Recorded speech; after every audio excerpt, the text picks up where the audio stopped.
So we have to wait a little bit for the sun to emerge again behind that thick cloud from behind it.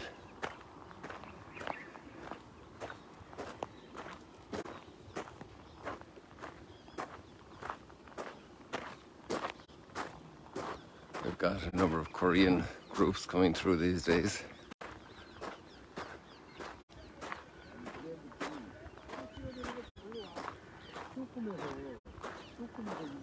It's amazing the variety of sounds in the different languages.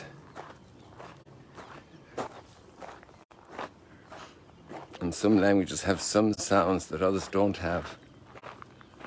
The abilities to say some words or some letters that others don't have. And we're all human beings.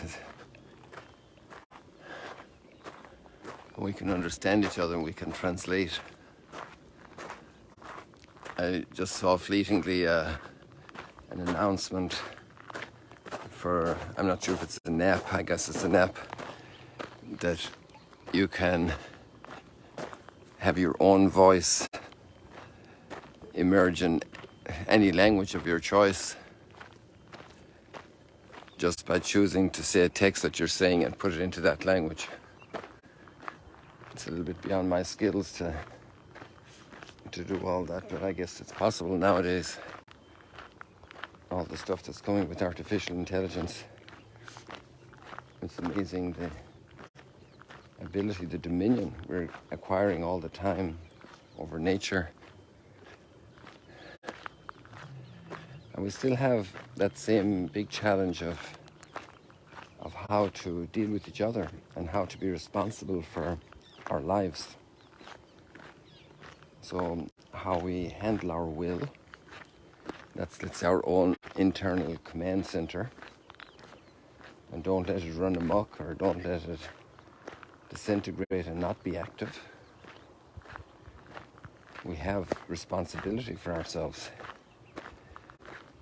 And then how we handle relationships, how we interact with others.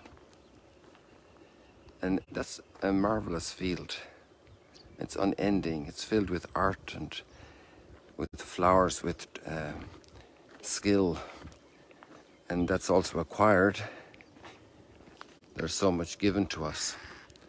There's a beautiful light went off for me this morning. Or went on for me. Funny how we say these things. In the first reading today, and Paul says, I don't need to teach you much more about relationships, about love, because you have been taught by God to love one another. That line is really worth pondering.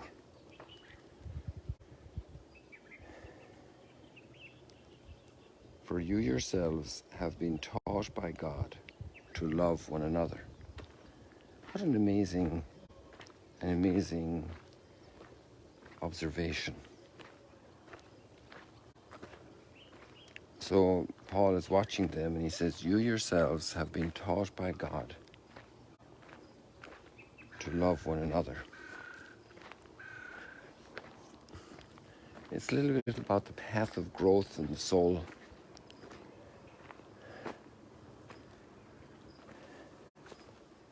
That communion with God, that intimacy with God, which allows people to enter in to hear God's very soft voice leading us in how we need to deal with each other. And it requires an interior docility. Anybody that wants to learn has to be willing to listen to the teacher, has to be docile. And if we're filled with the Holy Spirit, if we're temples of God, then we are being taught continually how to love one another. And that's an amazing gift. Imagine having that teacher. People who play piano would love to have a Mozart or Beethoven to teach them how to play, you know.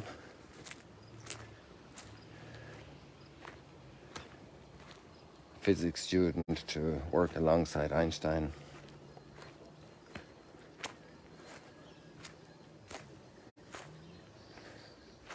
Architect students would love to be with certain very renowned architects, engineers.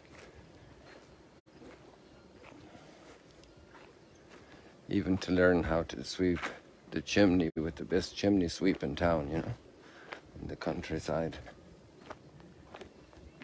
To be taught by God to love, because God is love.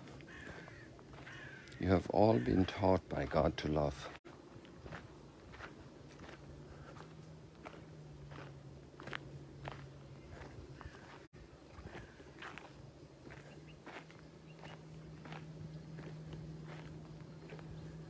A little bit like back at the time when some people were complaining to Moses that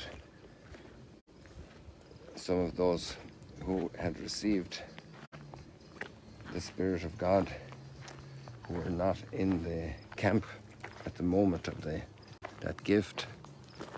And he said, well, would that they were all filled with God's Spirit. You have all been taught by God to love.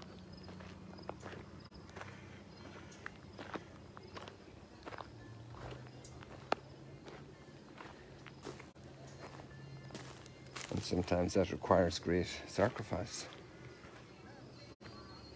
To forfeit one's own things. Imagine that soldier going along and he sees somebody who was perishing with a cold, and he cut his own big jacket in two so the other person could have warmth.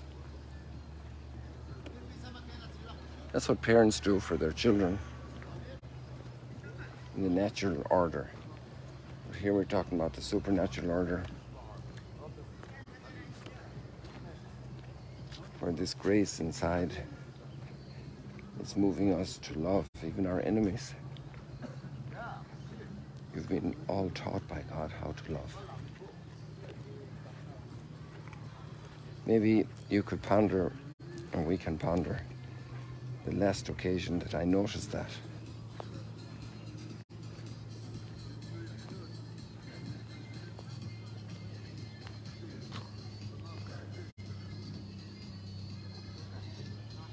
Not as many, but quite a few campers here. Some are dancing over there this hour of the morning. Others are still laying down, waking up.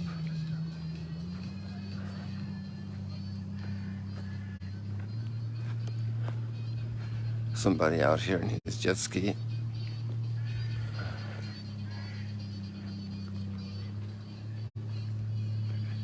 Another coming in after his jet ski run.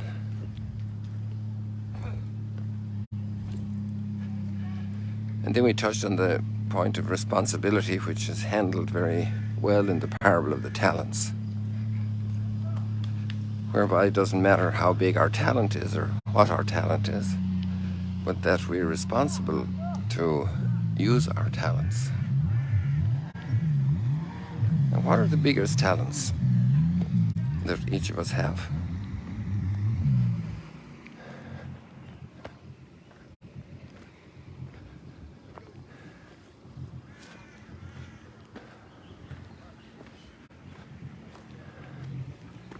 Well, for example, if you have faith, that's a talent.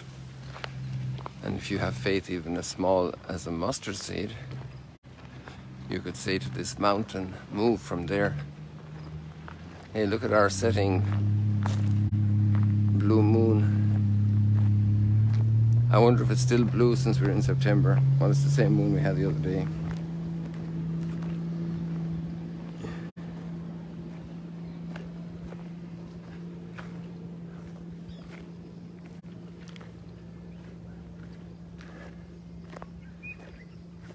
And the talent we have of another person in our home,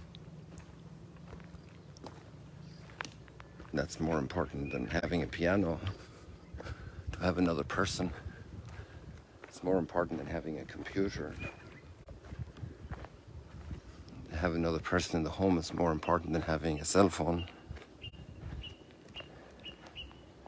much more important than having a dog.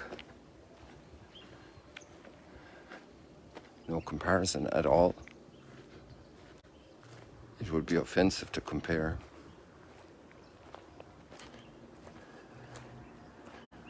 So talents aren't first about IQ, talents aren't first about acquired technical skills. The great talents that are entrusted. Imagine when a little baby is entrusted to a family, developing that child. So much self-giving to do that. A new neighbor, that's a talent. How do we treat a new neighbor? How are we encouraging and helpful to a new neighbor? Because that relationship of neighborliness is very important. It's a huge providential blessing. Even if it's a neighbor I don't understand, or I might even find repugnant for some reason, that neighbor is a great talent. It's a reality with which I have to deal with, and how I deal with them, with my responsibility, is an incredible opportunity. So I think we leave it like that, people. Maybe I went on too long this morning. Yesterday was short, so we can balance it out. God bless you. See you later, alligators.